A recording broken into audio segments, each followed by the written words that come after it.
Now, there's the 10,000 hour rule. And this is pretty interesting where if you spend 10,000 hours working on a skill or a goal, you will achieve it. So, if you put in the 10,000 hours, you'll get there. You'll become the master, right? So, let's do some math. It's about 250 work days. 250 work days. Okay? That's if you work on your skill for 8 hours a day. For most people, that's pretty implausible, right?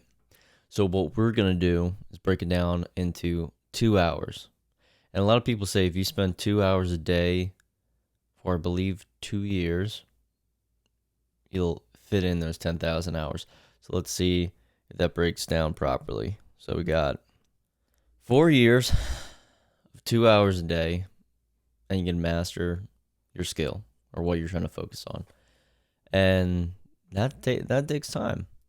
But it's a good metric because if you don't calculate what you do, you won't achieve anything really. It's no different than with fitness, it's no different than with skills, it's no different than with education. If you're not tracking what you do, you're going to have no clue where you are. You're going to have no idea where you stand.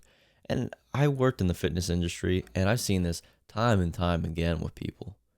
I mean, they just go to the gym, lift some shit, work out randomly, no structure, no nothing, and they expect all these great results.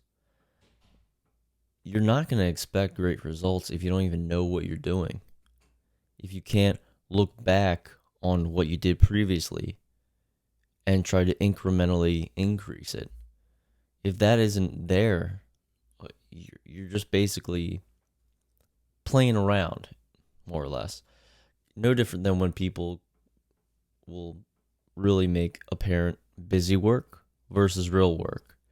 So if you run a business, you should know this idea where there's busy work, where it makes you feel like you're being productive. For an example, if you're building a website, you might think, wow, I did so much work. I'd spent 3 hours picking the logo and the color scheme and the way of the layout of the menu for the navigation bar. Yeah. But did you get any customers? Did you narrow in your marketing or the things that actually bring customers to your website so you can make money? No? Well, you kind of spent time doing busy work. Yeah, you have to set those things up, but you can set them up to a point where it's good enough to go and you move forward, and then you can always go back and change things. I mean, look at how many companies change logos after years pass, right? It's something that could be changed. But that's an example of busy work where you feel like you put in work and you're productive versus productive work that actually reaps results that you need to keep going. So if you can't track what you do, you can't tell if you're being productive or just busy.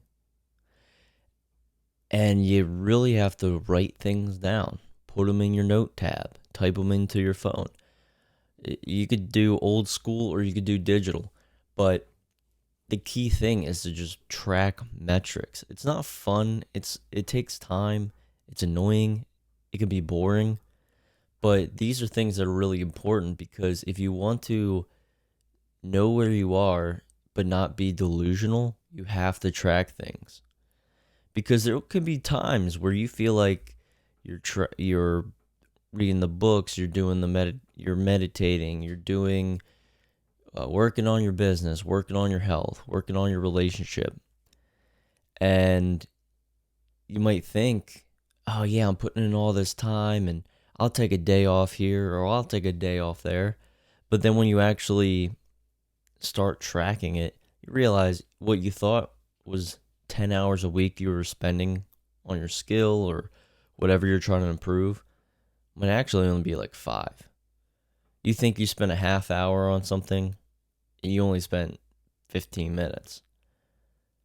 So you're being delusional. You're living in this bubble that you created by yourself.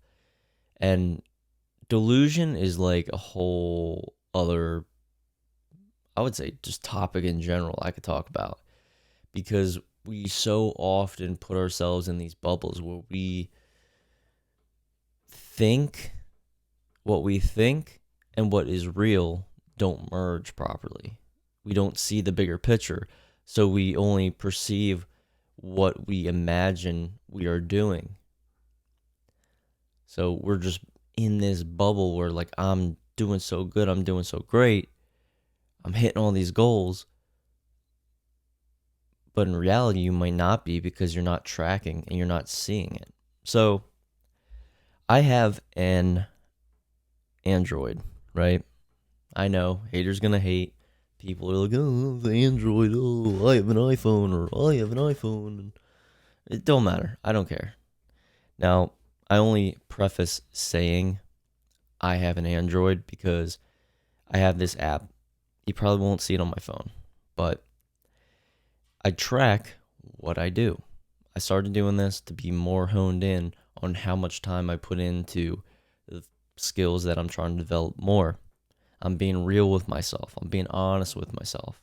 And the only way to know where I'm lacking or where I'm focusing too much of my energy is by looking on my phone and tracking it with this app. So with Android, it's called Simple Time Tracker.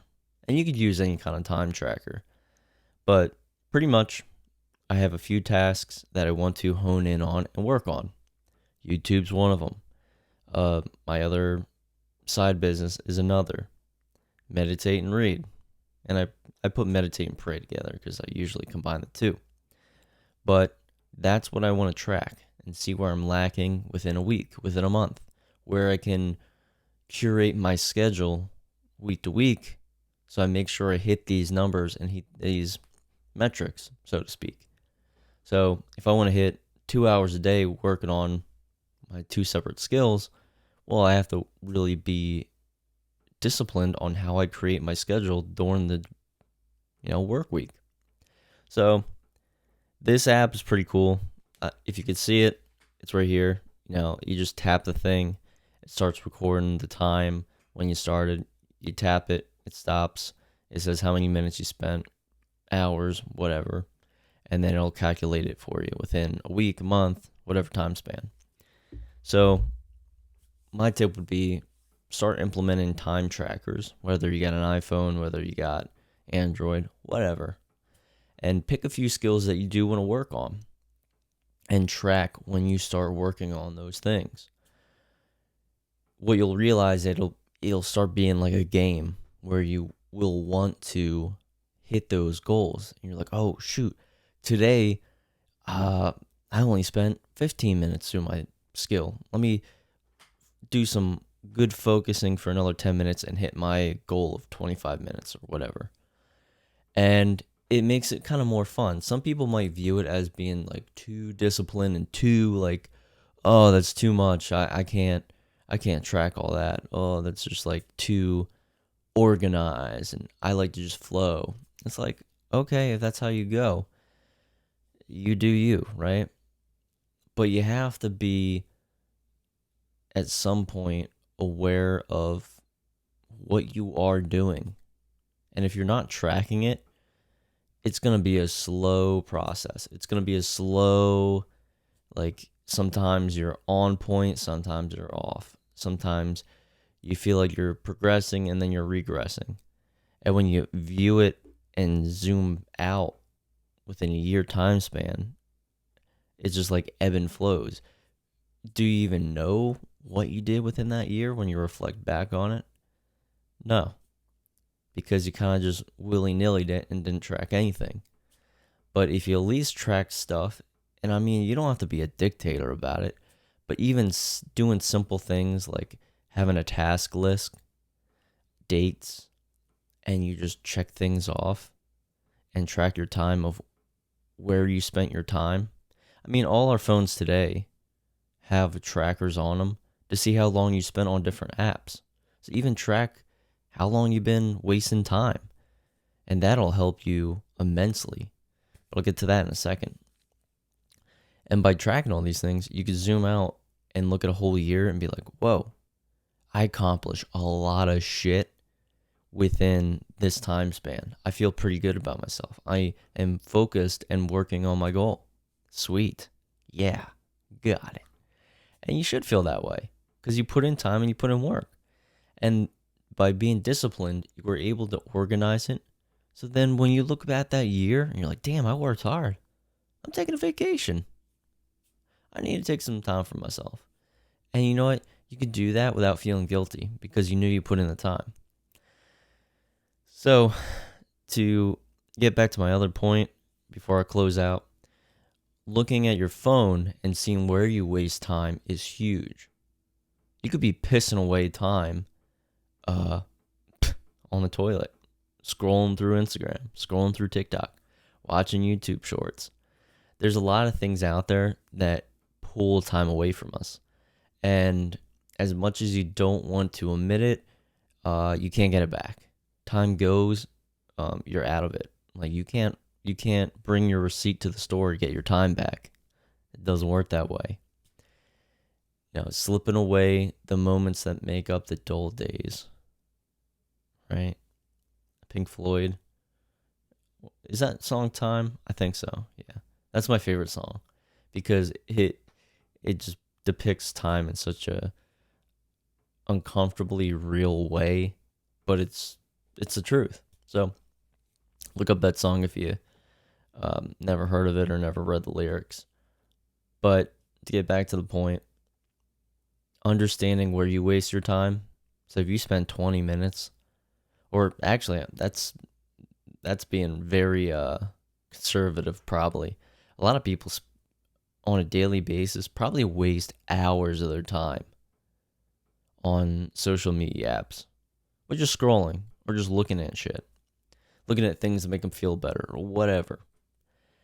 And if you simply look at your phone, see where you're wasting that time on certain apps, take that time that you spent on that app and put it towards your goal, and then you'll hit those 2-hour marks or 30 minutes a day or whatever goal you have set for yourself a lot faster. You'll hit those things like bing, bing, bing, and you'll be surprised. That time was always there. You just didn't use it properly. You wasted it on something that simply was just there to make you kind of feel good. But that kind of stuff is very fleeting. It just goes, right? You feel good, it's gone. Then you're searching for more. At least with working towards a skill or something else, you're putting in the time and you will redeem benefits from that in the long haul, in your whole life. When you learn things, when you build a business, you actually get a return on your investment of time. Whereas with social media and scrolling and doing all this other shit that wastes your time, well, there's no return on investment. Basically, you're taking your time, which if you value your time as money, you're basically taking money to a torch and burning it up. So be aware, track the shit that you do. Have some goals, narrow down just to one or two, or even one, and figure out how much time in a week or in a day that you want to spend working on that skill. Do the math, break it down, see how long it takes you. And I guarantee when you start tracking things like this, you will see immense improvements. Like if you were frustrated before because you never seen improvements, begin tracking. And you will be amazed by how many leaps and bounds you actually get better because you see where you are and you can find ways to improve. So I hope you guys enjoy this. If you like this video and many more, please go to the channel, go down below, hit subscribe, click the bell notification when you can get notified with more content like this. Like the video, and I'll see you in the next one. Appreciate you guys. Talk to you later. I'll let you go, just need some time.